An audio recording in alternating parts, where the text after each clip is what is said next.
Bonjour. Donc aujourd'hui, nous allons parler de climat. Je vais en parler évidemment en tant que scientifique, en tant que physicien, et nous allons examiner ensemble quelles sont les méthodes que nous avons ou que nous pouvons imaginer pour prédire ce qui va nous arriver dans les années ou décennies qui viennent. Voilà, donc allons-y. Bien, donc, comme je le disais à l'instant, nous nous posons la question de savoir si nous sommes en train de vivre un changement climatique progressif qui nous amènerait de façon continue vers des températures de plus en plus élevées, ou bien alors un basculement climatique brutal qui, lui, nous conduirait à un état chaud dont nous aurions beaucoup de mal à ressortir, du moins à l'échelle humaine. Et pour répondre à cette question, je m'appuierai sur la physique. Nous verrons ce qu'en dit la physique. Bien, alors, j'illustrerai ce titre par deux petites images. Vous avez ici un kayakiste qui est en train d'évoluer sur un long fleuve tranquille, comme on dit. Sauf que le courant est de plus en plus rapide. C'est un bon kayakiste, donc il le sait. Et il décide de continuer, sachant que lorsqu'il se rendra compte que ça ne lui convient plus, il sera toujours à temps de faire demi-tour et de ramer en sens inverse pour remonter le courant. Ou bien alors, autre possibilité, il se dit, bon, j'ai confiance en moi, je verrai bien ce qu'il y a plus loin, et il peut se retrouver dans cette situation-là. Et dans ce cas-là, si au milieu de la cascade, il se dit qu'il préférerait remonter, eh bien, je pense qu'il aura un peu plus de mal à remonter le courant que tout à l'heure. Donc vous voyez la différence entre évolution d'un côté et basculement de l'autre. Donc rapidement le sommaire de mon exposé. En guise d'introduction, je parlerai très rapidement de la collapsologie, qui est un mot qui est utilisé à tort et à travers à mon avis. Et puis surtout, je ferai le point de savoir où nous en sommes du point de vue climatique actuellement. Et ensuite, j'aborderai deux grandes parties de cet exposé. Je parlerai de systèmes complexes, qui sont, je les définirai plus précisément, mais qui sont des systèmes constitués d'un grand nombre d'éléments en très forte interaction. Je prendrai comme exemple le troupeau de moutons. Vous verrez, c'est très parlant. Et je parlerai d'une des propriétés de ces systèmes complexes, qui sont les effondrements, les collapses en anglais, qui, dans le cas du troupeau de moutons, correspond au fait dans lequel, lorsqu'un mouton saute une falaise, eh bien, tout le troupeau peut suivre. Et dans une deuxième grande partie, j'appliquerai ces notions assez simples, vous allez voir, au cas emblématique du climat. Donc je parlerai très rapidement de l'effet de serre, parce que ça, vous savez tous ce que c'est, mais on essaiera de voir, de prévoir et de voir comment on peut prédire l'évolution de ce climat. D'abord par des simulations numériques et ensuite grâce à la théorie des systèmes critiques. Et puis je tâcherai de comprendre. Donc allons-y pour cette aventure en guise d'introduction. Donc es-tu collapsologue? C'est une question qu'on m'a parfois posée, à laquelle je ne sais jamais répondre parce que ça dépend des cas. Et en fait, la collapsologie, c'est à la fois un dogme, une croyance ou une science. Et moi, je me concentrerai ici sur l'aspect scientifique. Donc, je vous recommande, publicité gratuite, deux ouvrages très clairs là-dessus.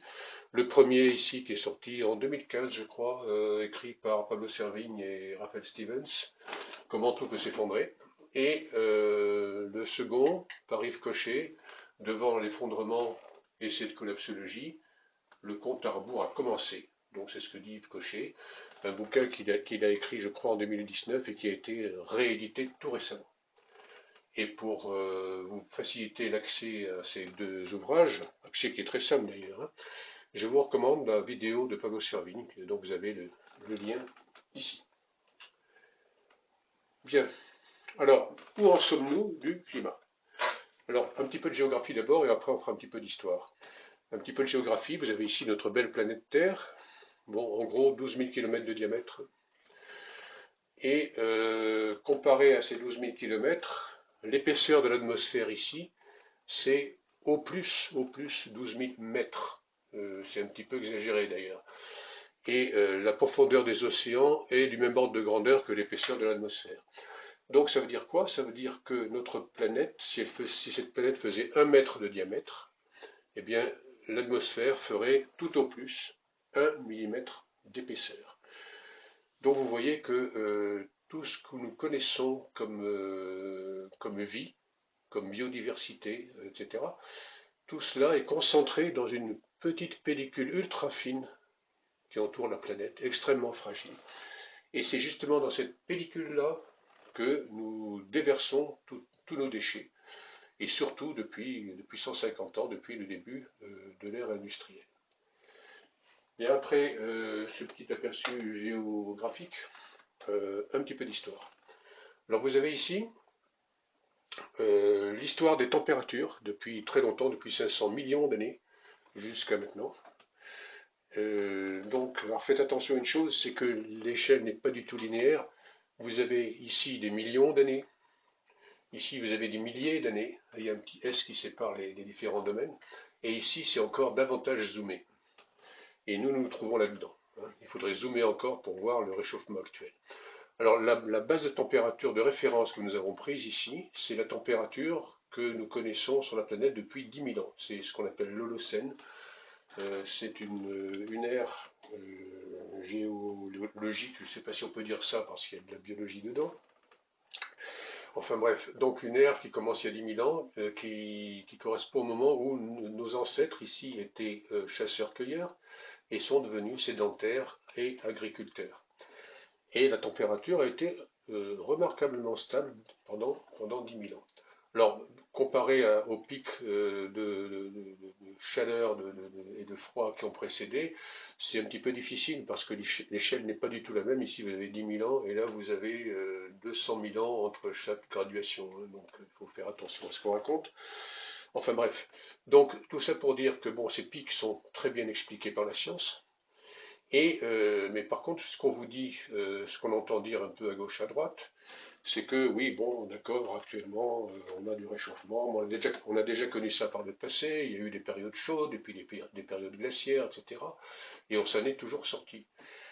Sauf que si je prends ici comme référence cette température de l'Holocène, mais d'abord, si je zoome ici, alors ça ne se voit pas sur la figure, parce que 150 ans de l'ère industrielle comparé à 10 000 ans, c'est très très peu. Mais si je zoomais, je m'apercevrais qu'on a quitté cette stabilité, qu'on est remonté ici. Alors ici, la ligne rouge pointillée, c'est à plus 2 degrés de l'ère pré-industrielle.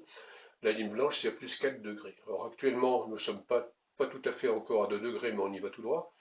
Et les 4 degrés, nous les atteindrons d'ici très très peu de temps si nous ne faisons rien. Et apparemment, c'est bien parti pour ne rien faire. Donc si on regarde ces plus de degrés, vous voyez que la dernière fois qu'on a observé ça, c'était ici, c'est-à-dire il y a 130 000 ans. 130 000 ans, c'est quand même pas rien. Et si je considère les plus 4 degrés ici, eh bien il faut remonter ici à plusieurs millions d'années pour connaître ces températures-là. Donc vous voyez que quand on dit bon on a des petits coups de chaud, des petits coups de froid, c'est pas si courant que ça. Et quand on dit qu'on s'en est toujours sorti, eh bien Lucie, c'était l'anthropopithèque Lucie, c'était à cette époque-là. Alors je ne sais pas s'il s'agit de notre ancêtre Lucie ou d'êtres encore plus anciens, mais bon, ce genre d'argument n'est pas vraiment recevable. Bien, alors ici j'ai mentionné pour mémoire les 800 000 ans qui est la date la plus ancienne où on a mesuré les concentrations de CO2 dans les carottes du Groenland et d'Antarctique. Et j'ai indiqué ici le PETM qui est le maximum thermique paléocène-éocène qui est à une température assez faramineuse. J'en parlerai à la fin de cet exposé. Voilà. Bien, alors maintenant, au lieu de regarder les concentrations, la température, on regarde justement les gaz à effet de serre, et sur une période beaucoup plus courte. Donc là, c'est 2 millénaires, hein, c'est notre ère, de l'an 0 jusqu'à l'an 2000 et des poussières. Et vous voyez que les émissions de gaz à effet de serre ont été à peu près constantes. Bon, voilà, la Terre était plus ou moins en équilibre biologique. Jusqu'ici, ici c'est le début de l'ère industrielle. Et là, c'est parti en flèche, c'est skyrocketing, comme on dit en anglais, c'est comme une fusée qui fonce vers le ciel.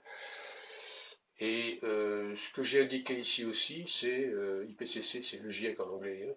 IPCC 1988, c'est la création du GIEC. Pardon.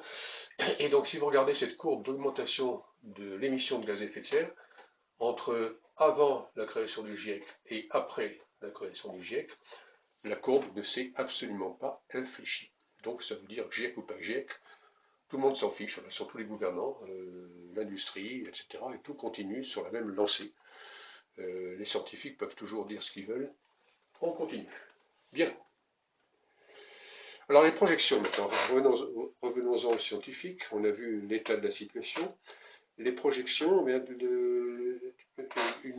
rapport qui a été très diffusé, très connu, c'est le rapport Meadows en 1972, qui a été fait par les époux Meadows et leurs collègues au MIT, au Massachusetts Institute of Technology. Voilà ce qu'ils disent, entre autres choses. L'expansion de la population et de l'industrie devrait mener le monde à un effondrement global vers 2040. La foi, on n'en est pas très loin. La première étape sera une chute brutale du niveau de vie en 2020. Bon, on a passé 2020, mais pas de beaucoup. Et voilà ce qui se passait lorsque les gens du MIT ont étudié la question. On était là. On voyait que tout allait très bien. Tout allait très bien. Toutes les courbes montaient, les ressources par tête, etc. Sauf les ressources globales qui commençaient à diminuer. Et donc, ces gens-là ont fait des simulations. Et ils ont prévu les courbes que vous avez à droite ici. Et en particulier, vous voyez que ici, vous avez des ressources qui chutent, et en même temps une population qui monte. Donc, inéluctablement, le revenu par tête va passer par un maximum qu'ils ont prévu ici, et redescendre. Et il sera de même de la production industrielle, il sera de même de l'espérance de vie, etc. Bien, alors, ces prédictions-là sont à raffiner actuellement, vu qu'on a des moyens de prédiction, de calcul et des données bien plus efficaces qu'à cette époque-là. Mais il n'empêche que ça fait un peu froid dans le dos de voir qu'ils avaient déjà prévu ce que nous sommes en train de vivre, en grande partie. Bien. Donc, rapport des Meadows en 1972. Alors, j'entame maintenant la première grosse partie de cet exposé, système simple et système complexe. Et pour ce faire, on va commencer par une petite expérience, continuité, soubresaut et discontinuité. Je prends un élastique ici, je tire dessus, il s'allonge, grande découverte. Je tire 2 fois plus fort, il s'allonge 2 fois plus. Je tire 3 fois plus fort, il s'allonge 3 fois plus. Et là je me dis, bon ben ça y est, j'ai tout compris. Donc si je tire 10 fois plus fort, il s'allongera 10 fois plus. Eh ben non, il va casser. Il va se casser brutalement. Et donc la conclusion, pour l'instant, c'est que une cause continue ne donne pas forcément un effet continu. On a élongation puis rupture. Et la rupture, c'est souvent ce qui résulte d'une élongation trop importante. Bien, donc ça, c'est continuité et discontinuité. Soubresaut, maintenant, voyons ce que c'est que soubresaut. Au lieu de prendre un élastique, je prends un vieux sac de jute qui est déjà préfissuré et j'essaye de le déchirer davantage. Donc je tire dessus verticalement et à un certain stade, je vais entendre casser une fibre ou deux, tac, bon. Et je tirerai davantage et de nouveau, j'aurai non pas 2 fibres qui casseront, mais 4 ou 5. Et puis si je tire encore plus, ce sera une avalanche de rupture, peut-être 40.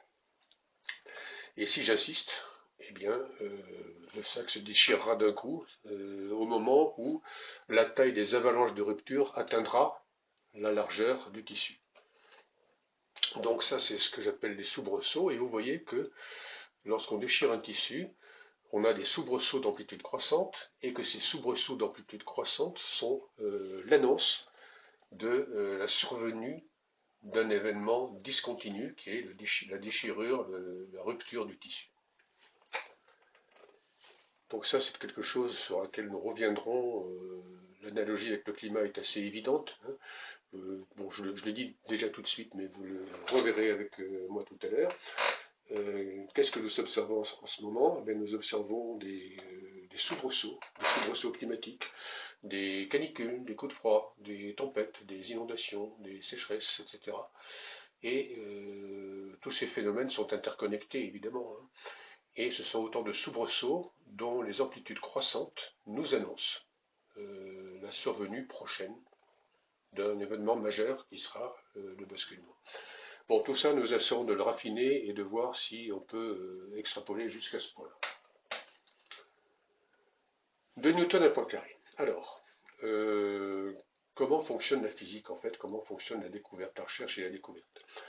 Je commence avec Isaac Newton ici, qui a établi la loi de la gravitation universelle que vous avez là. La force entre deux masses, grand M et petit m, c'est grand F égale proportionnel à grand M petit m sur le carré de la distance. Ça, c'est bien connu. C'est une loi qui est toujours valable, sauf si on va chercher évidemment la petite bête au fin fond de l'univers. Mais dans la vie de tous les jours, c'est largement suffisant pour expliquer, y compris la trajectoire des satellites, etc.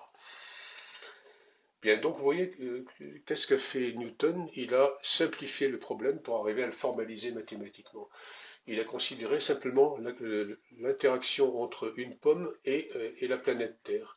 Il a négligé les autres pommes du pommier, il a négligé les feuilles qui bruissaient dans le vent, il a négligé les fourmis qui couraient dans l'herbe, puisque selon la tradition, il était en train de faire la sieste sous un pommier.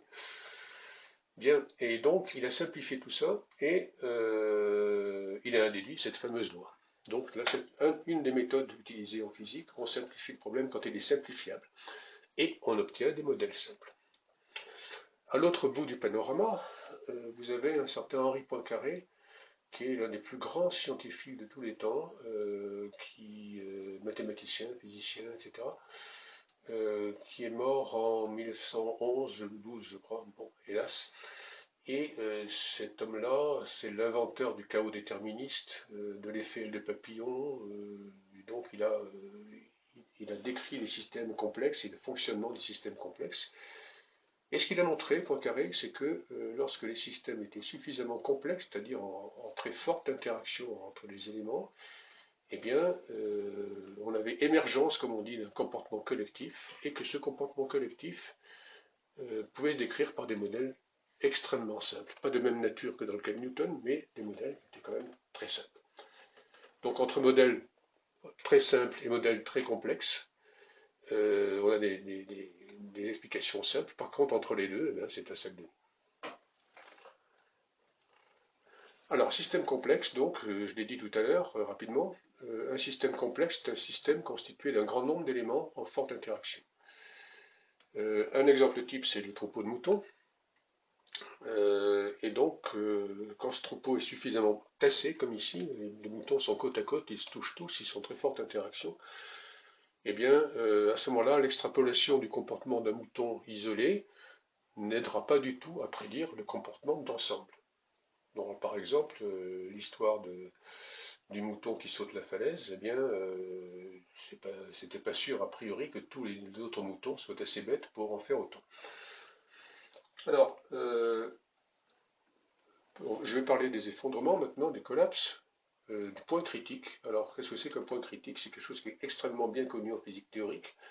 Et pour vous expliquer ce que c'est, je vais revenir à mon troupeau de moutons. Alors, vous prenez ce troupeau de moutons et vous le prenez beaucoup moins compact que ce qu'il est sur la photo. Donc, les moutons sont dispersés dans le pré. Et à ce moment-là, lorsque un mouton isolé fera une cabriole, ou bien il fera sa cabriole tout seul, ou bien ça bousculera un de ses voisins ou deux ou trois de ses voisins sans plus, voilà, sans aucune conséquence sur le reste du troupeau. Si maintenant vous tassez un petit peu le troupeau, eh bien si le mouton fait sa cabriole, au lieu d'affecter deux ou trois moutons autour de lui, il en affectera peut-être 10 ou 12.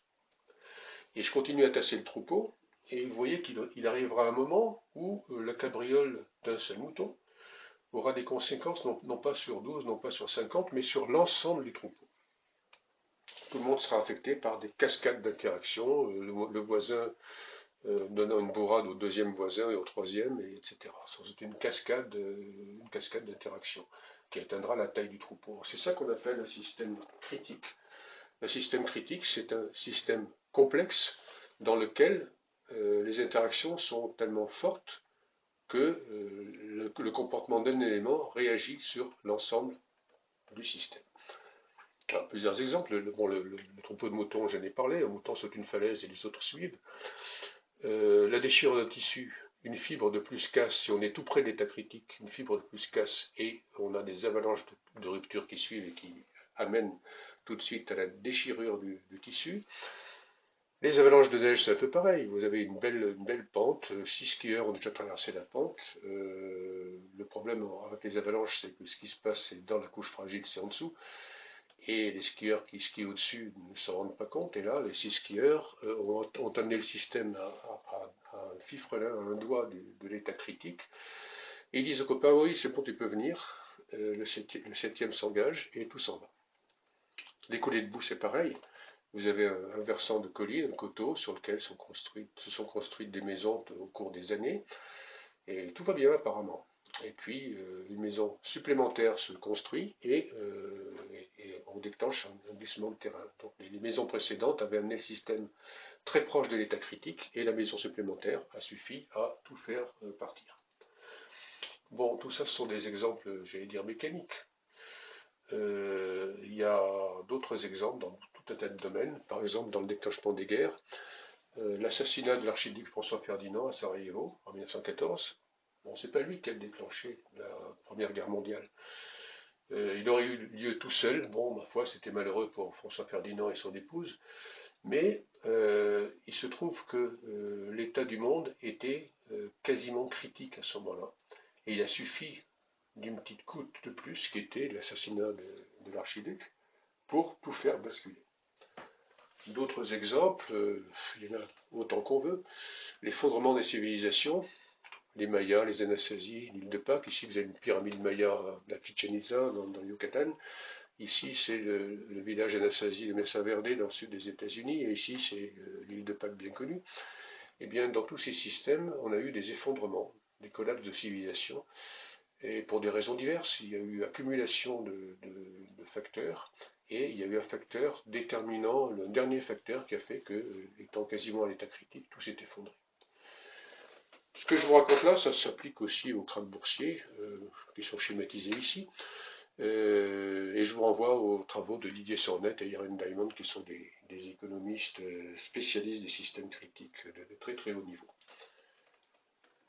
Bien. Alors maintenant, je voudrais passer à appliquer ces notions au climat.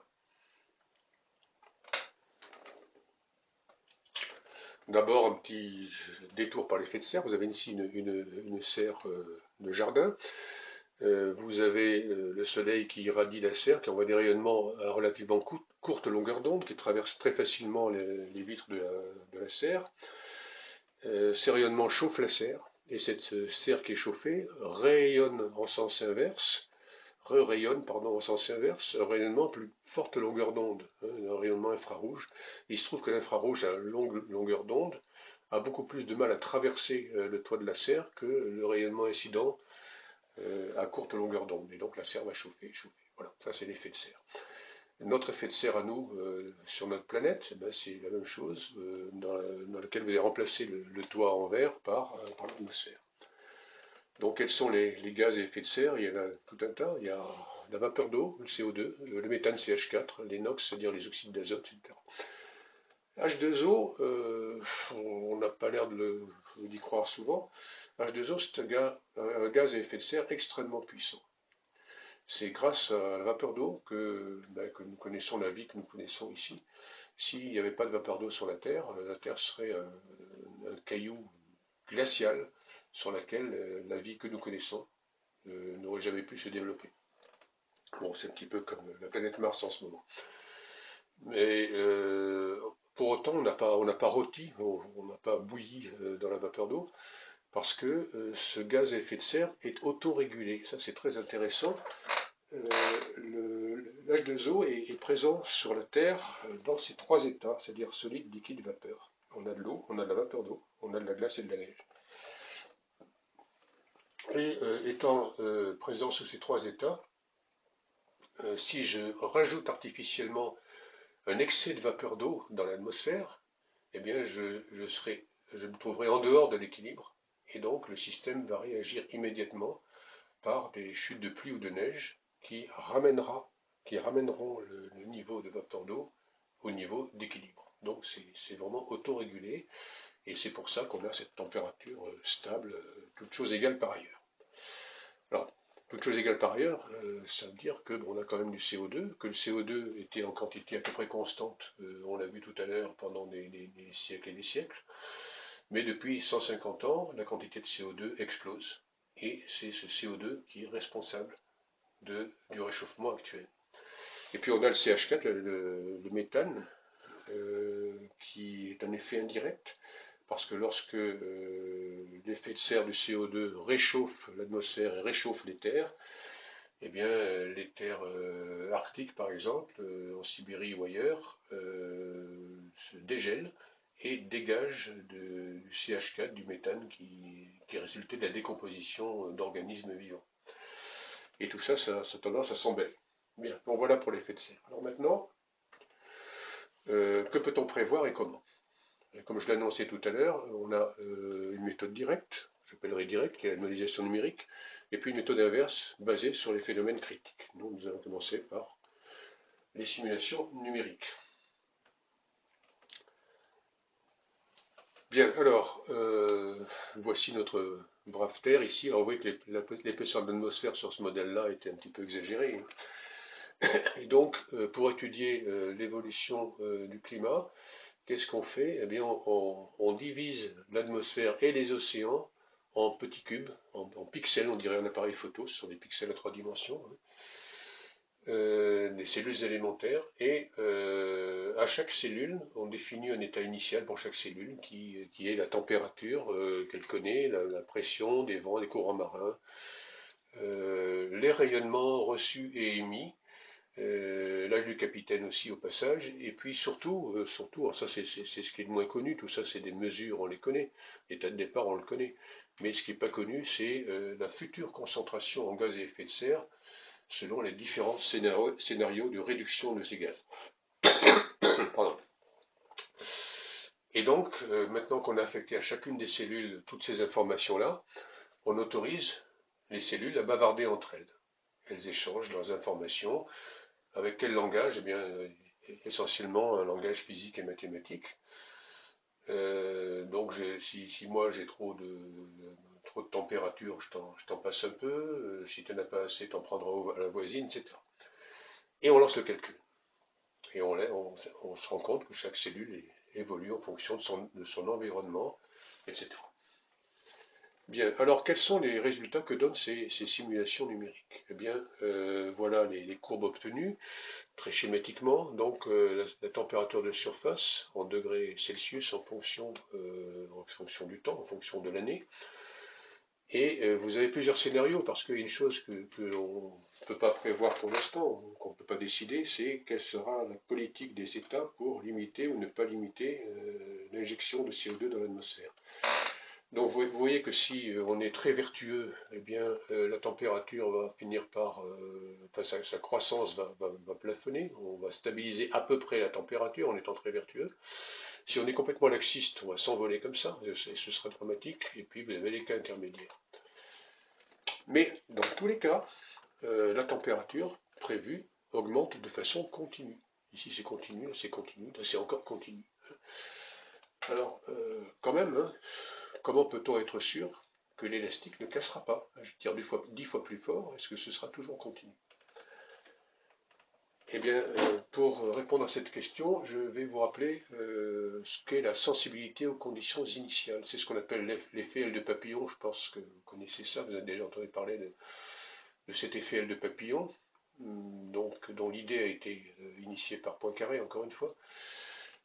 Si un papillon, bon, très schématiquement, hein, si un papillon bat des ailes quelque part en Nouvelle-Zélande, si le système planétaire est critique, eh bien, ces battements d'ailes de papillon en Nouvelle-Zélande pourront avoir un effet y compris ici sur tout un tas de choses, sur le climat, sur notre comportement, etc.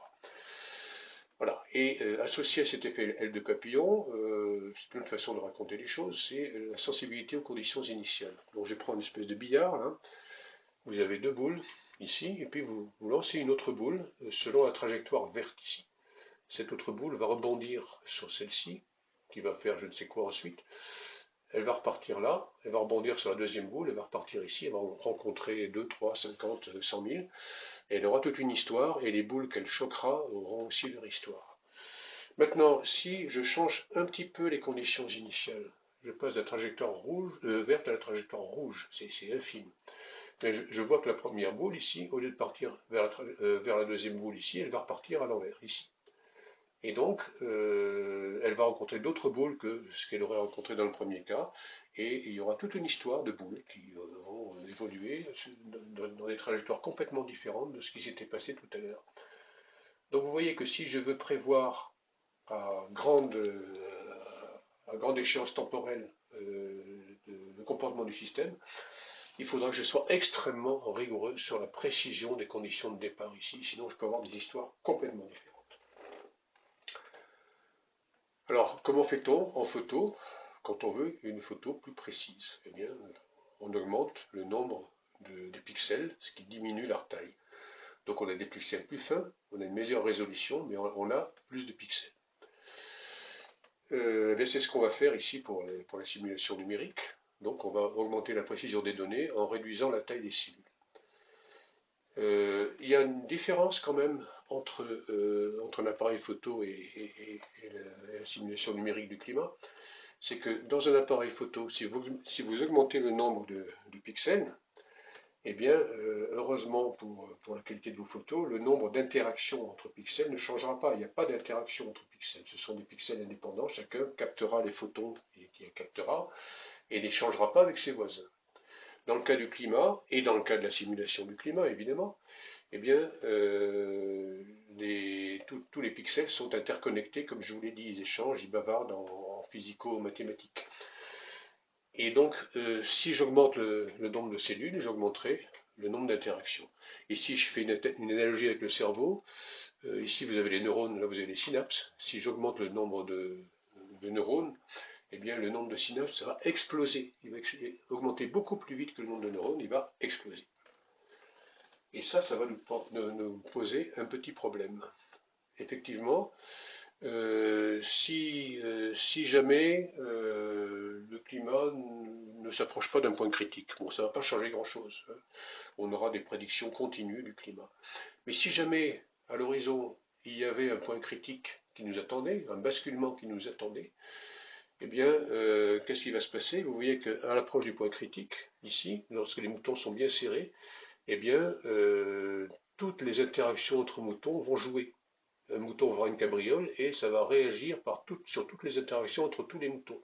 Et ça, c'est un nombre d'interactions phénoménal. Pour un troupeau de 100 moutons, ça en fait un certain nombre, hein, ça dépend comment ils sont arrangés.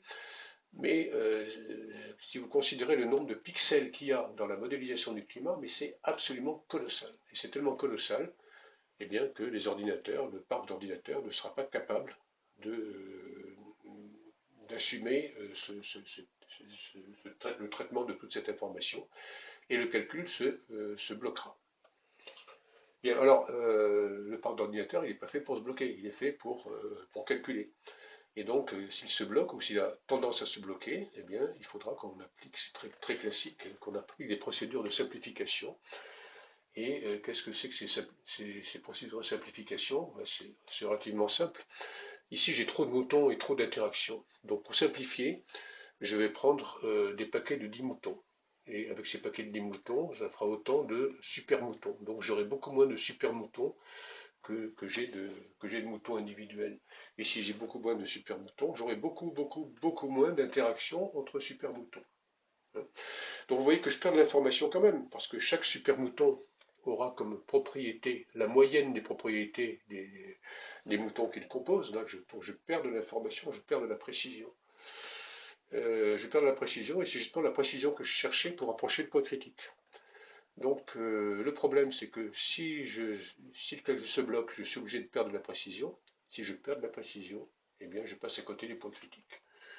Et le point critique se comporte en gros comme l'horizon, il s'évanouit à mesure qu'on tente de s'en approcher. Et donc vous voyez qu'avec ce genre de simulation, avec ces simulations générales, hein, qui marchent très très bien en météo, qui marchent très très bien dans des tas de cas, eh bien dans le cas où il y a un éventuel, où il y a effectivement un point critique pas très loin, eh bien on ne le verra pas. Et donc ce genre de simulation ne peut pas prévoir un basculement. Alors si les simulations numériques nous abandonnent, que faire? Eh bien on va essayer la méthode inverse, hein, phénomène critique. Phénomène critique appliqué au point critique, ça semble assez naturel. Et donc je reviens sur mon sac de jute ici. L'approche du point critique est annoncée par une série de fluctuations d'amplitude croissante, ça je vous l'ai dit tout à l'heure. Et donc ces signaux d'alerte, ils sont parfaitement connus, étudiés en physique théorique. Alors malheureusement, les gens qui font la physique théorique ne sont pas toujours entendus des gens qui font d'autres types de physique. Il n'y a pas assez d'interdisciplinarité en physique comme il n'y en a pas assez dans toutes les sciences d'ailleurs. Hein. Et bon, c'est comme ça. Bon, en tout cas, c'est très connu en physique théorique. Et donc là, eh bien, je vais essayer de vous démontrer quelle est l'origine de ces fluctuations dans le cas du climat.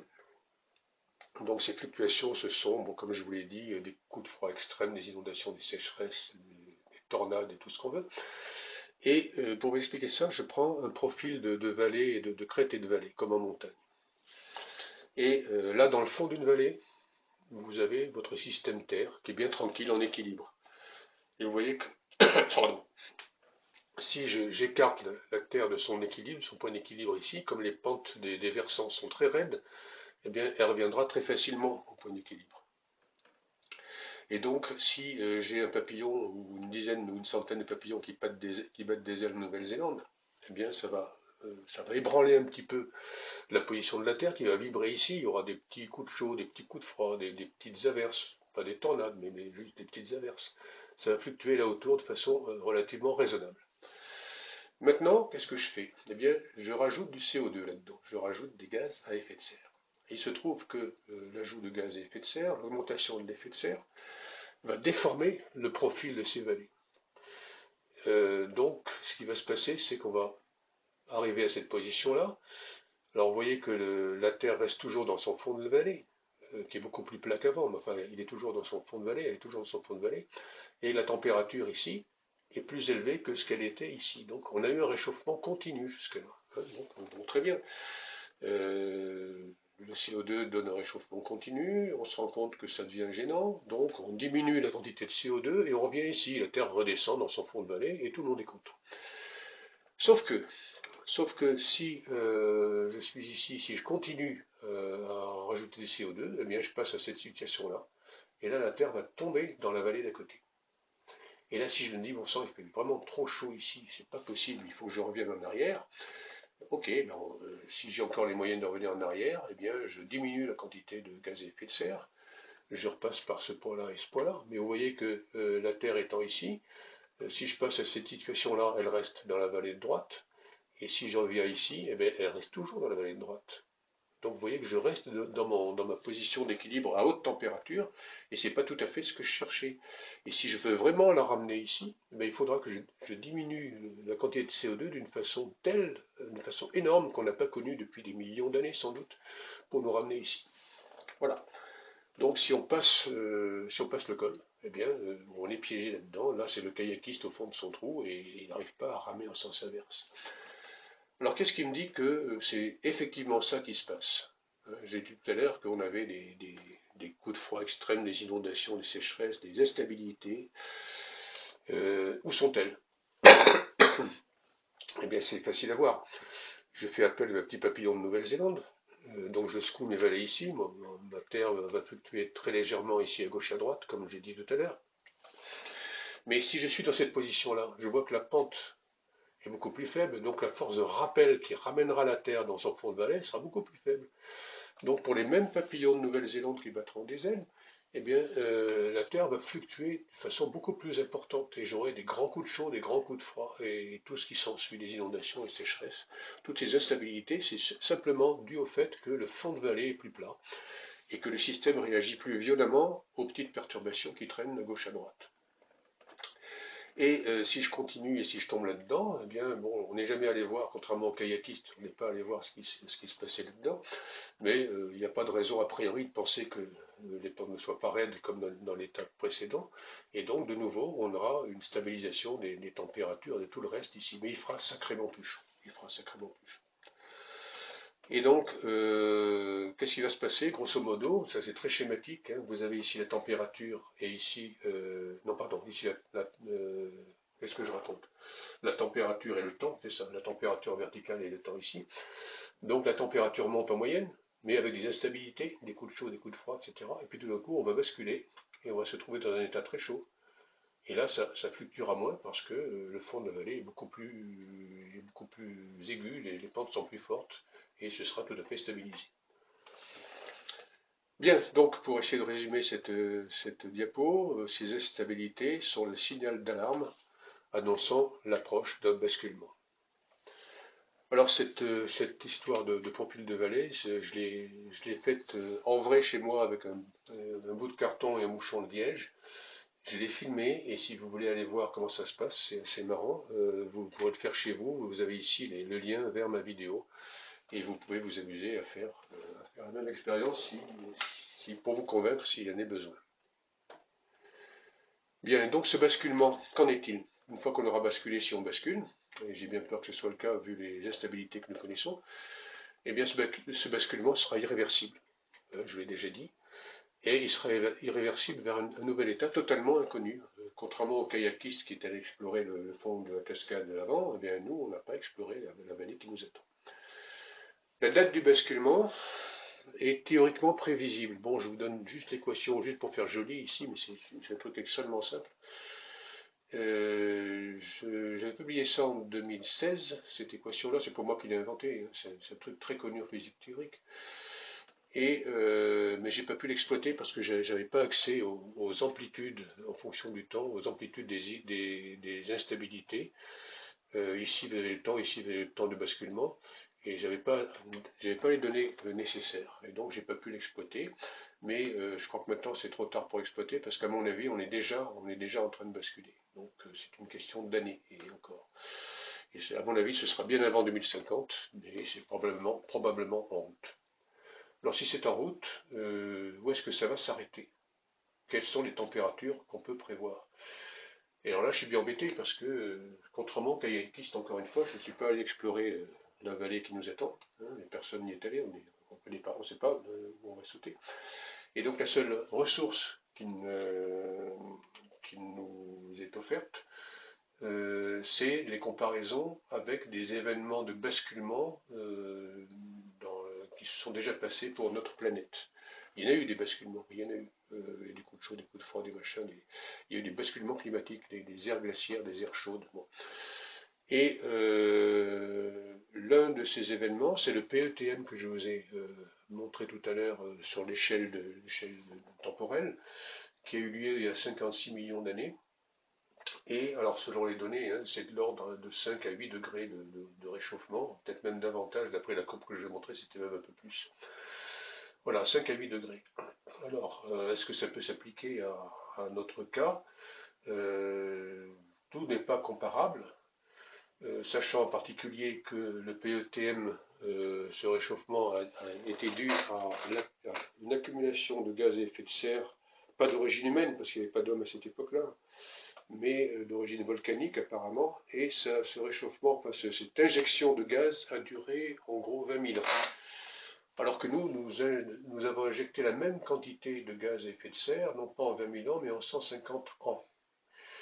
Et donc, ça veut dire que, ma foi, la biosphère n'a pas du tout eu le temps de s'accoutumer à ça, dans notre cas.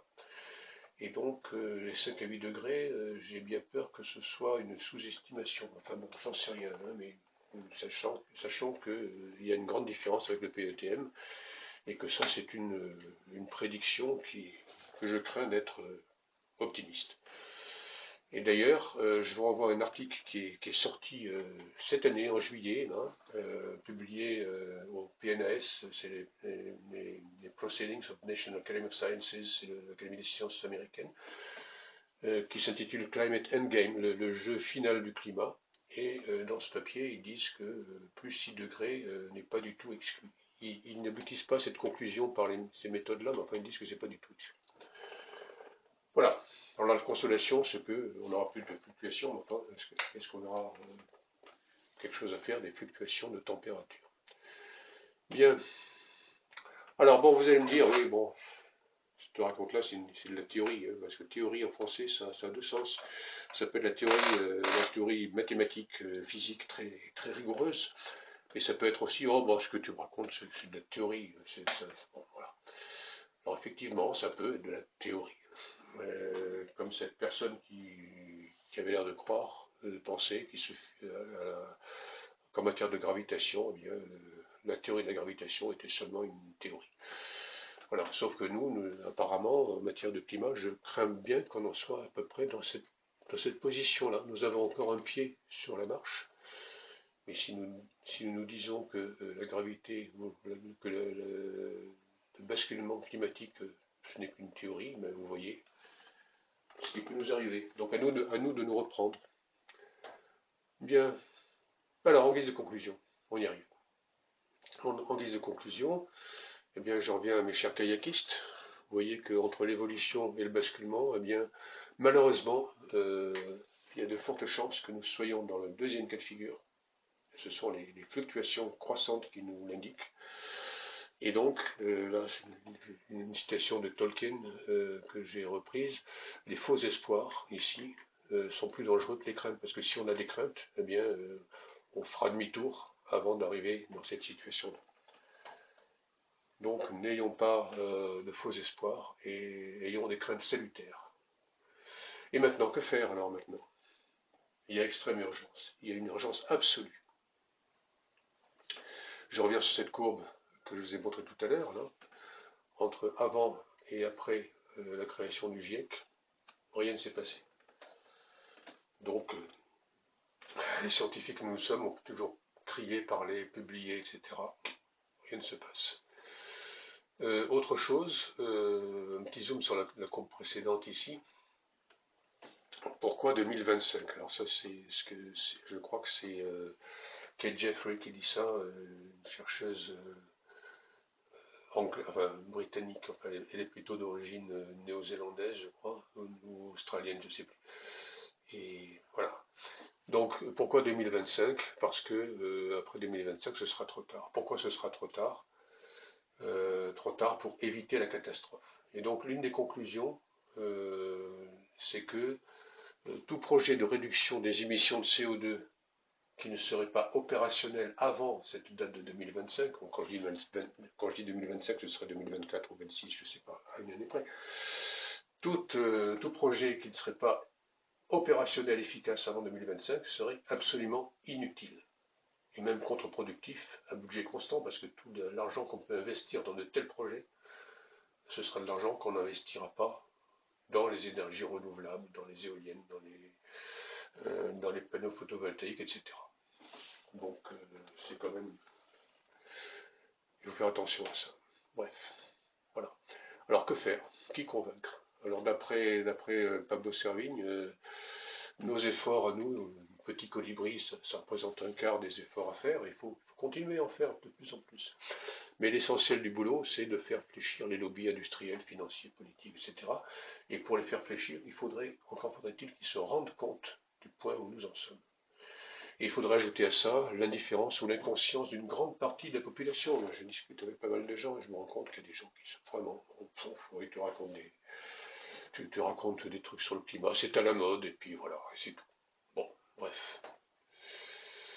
Et donc, devant ce constat d'échec de tout ce que nous faisons, nous scientifiques, hein, nous avons largement communiqué à destination des décideurs par de nombreux rapports, conférences, publications dans des revues internationales, nous constatons que ça ne marche pas. Et donc, la conclusion de beaucoup de scientifiques maintenant, c'est de dire qu'il faut passer à autre chose, passer à l'action pour sauver le climat. Et donc, des actions non violentes ont été annoncées, vous avez toutes les références ici. Et je vous recommande de regarder cette vidéo de Kate Jeffrey que je mentionnais tout à l'heure, hein, qui s'appelle Heading to Extinction, c'est-à-dire en route pour l'extinction, en gros. Donc vous avez la référence de cet exposé qui est absolument remarquable et convaincant. Voilà, et je terminerai par 3 citations dans l'ordre chronologique. Le manifeste Russell-Einstein en 1955, c'est le début de la guerre froide.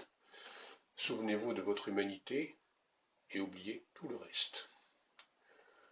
Deuxième citation, cette fois de l'Agence internationale de l'énergie, en 2021, donc l'an dernier. Si les gouvernements prenaient au sérieux la crise climatique, il n'y aurait plus aucun investissement en pétrole, gaz et charbon dès maintenant, dès cette année. Et cette année, c'était 2021, c'est déjà une année en arrière. Et enfin, Antonio Guterres, le secrétaire général de l'ONU, cette année, en 2022, qui a dit l'humanité est confrontée à un suicide collectif. Alors, nous avons le manche à balai. C'est à nous de faire ce qu'il faut pour ne pas foncer dans ce suicide collectif. Et je vous remercie de votre collaboration dans cette tâche. Merci beaucoup. Et maintenant, une petite expérience à refaire chez vous. Extrêmement simple. Le matériel, c'est un bouchon de liège et une feuille de carton. Le bouchon représente l'atmosphère, ou la Terre, enfin comme vous voudrez. Et cette atmosphère, elle est actuellement plus ou moins en équilibre, au fond d'une vallée. Alors c'est pas une vallée au sens géographique du terme, évidemment. C'est une vallée énergétique, on va dire. Ce qui veut simplement dire que si je pousse la Terre en dehors du fond de la vallée, elle va y revenir d'un côté comme de l'autre. Donc c'est ça que j'appelle un point d'équilibre. Alors maintenant, si je change la teneur de l'atmosphère en gaz à effet de serre, on va dire en CO2 pour simplifier, eh bien, il se trouve que ça modifie la forme de la vallée. Et donc, sur votre gauche ici, vous avez les basses températures, sur votre droite, vous avez les hautes températures. Si j'augmente la concentration de CO2, eh bien, le système va évoluer de cette façon-là, donc on va avoir des températures de plus en plus élevées. Et si on se rend compte qu'on a fait des bêtises, eh bien, il suffit entre guillemets, de diminuer la quantité de CO2 et on reviendra au point de départ. Sauf qu'il y a des inerties, peut-être de quelques milliers d'années, si on fait trop ou si on va trop loin. Bien, alors maintenant, quelque chose d'encore plus important, je dirais, c'est que vous savez qu'en montagne, quand on a une vallée, en général, on a une crête à côté, même des deux côtés, et derrière la crête, on a une autre vallée. Et la situation est un petit peu différente, donc si je rajoute du CO2, je vais donc augmenter la température, comme ceci, et puis je vois que tôt ou tard, si je vais pas trop loin, je peux revenir, mais si je vais trop loin, eh bien le bouchon va partir dans la vallée d'à côté. Et une fois dans la vallée d'à côté, il ne reviendra plus. J'aurai beau remettre mon carton dans la position d'origine, ça ne reviendra pas au point de départ. Alors comment savoir si on est vraiment dans cette situation-là ou dans cette situation-là? Je vais dire, c'est extrêmement simple. Vous avez tous entendu parler de l'effet aile de papillon.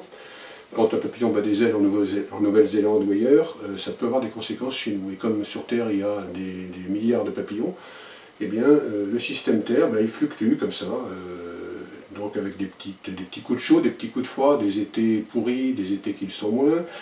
Voilà. Bon, ça c'est normal, il y a des accidents de temps en temps, c'est normal. Maintenant, si je chauffe dans ces conditions-là, dans les mêmes conditions, dans une vallée sans crête à côté, eh bien ce sera plus chaud, mais les oscillations seront du même type. Des petites canicules, des petits coups de froid, etc. Par contre, si j'ai une crête ici, et si je chauffe mon atmosphère, mais vous voyez qu'à quantité de papillons constante, ici j'ai des petites oscillations, mais à mesure que je chauffe, mes oscillations sont de plus en plus violentes. Et deviennent extrêmement violentes quand on s'approche de la crête. Je ne fais presque plus rien, je n'ai plus de papillons qui hop, voilà. Et vous voyez que quand on s'approche de la crête, c'est de plus en plus violent, et si je vais trop loin, le bouchon tombe dans la vallée d'à côté. Cette vallée d'à côté, on ne la connaît pas. On est dans notre brave vallée depuis quelques millions d'années, et personne n'est allé voir ce qu'il y avait de l'autre côté. Donc de l'autre côté, on aura des températures qui seront certainement très différentes de ce qu'on peut imaginer aujourd'hui en extrapolant les résultats de mesures actuelles. Et donc cette transition climatique, que j'appelle un basculement climatique, c'est bien un basculement de l'autre côté de la crête, c'est ça que nous avons en ce moment, c'est vraiment certifié par ces fluctuations, ces accidents climatiques de plus en plus fréquents et de plus en plus violents. Et ce basculement, il aura un certain nombre de caractéristiques, il sera brutal, ça ne va pas se passer en 50 ans, hein, ça risque de se passer en quelques années, ce sera irréversible. Voilà, et donc brutal et irréversible, ça doit nous inciter à beaucoup de, non seulement de prudence, mais d'action.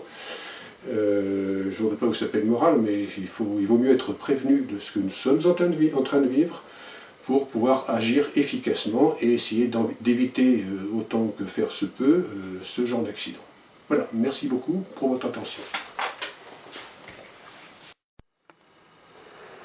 Bien, alors si vous désirez aller un peu plus loin, je vous donne une petite sélection de références bibliographiques, des articles scientifiques. Le premier que je vous donne, c'est Tim Lenton et collaborateurs, en 2012. Ils étudient la robustesse des signaux d'alerte, c'est-à-dire les instabilités dont je vous parlais, annonçant une bifurcation, et ils utilisent ça en particulier sur 3 événements paléoclimatiques bien connus. Le deuxième papier est de Sébastien Bastiani et collaborateurs en 2016, qui est une très intéressante discussion entre les modèles bottom-up et up-down, c'est-à-dire les modèles numériques et les modèles plutôt dynamiques des systèmes, de théorie des systèmes dynamiques, pardon. Et ils expliquent les différences et complémentarités de ces modèles. Ensuite, un article que j'ai moi-même publié en 2016, qui est en fait le théorème de la feuille de papier que je vous ai montré, et qui est ici justifié mathématiquement, avec en plus, en prime, les équations permettant de prédire la date du basculement à condition qu'on arrive à y mettre des données fiables. L'article suivant est de Will Stephen et collaborateurs en 2018, qui étudie la possibilité de basculement irréversible vers une trajectoire beaucoup plus chaude que toutes celles enregistrées dans les périodes interglaciaires depuis 1,2 million d'années tout de même. Voilà, et puis enfin de Scott St. George en 2019, qui montre qu'il y a eu des périodes alternées, froides et chaudes, qui étaient autrefois dispersées sur la planète. Une période froide, par exemple, en Amérique du Sud, ensuite ça a été, bon, je dis pas forcément dans le bon ordre, en Asie, puis en Europe, etc. Et actuellement, il montre que ces périodes sont devenues, pour la première fois, synchrones à l'échelle de la planète. Et ceci est un signe caractéristique de l'approche d'un point critique, et donc c'est pas une très bonne nouvelle. Donc tout ça, sont plutôt des nouvelles pas très encourageantes, sauf évidemment si elles nous permettent de réagir et d'agir à temps. Voilà, merci pour votre attention.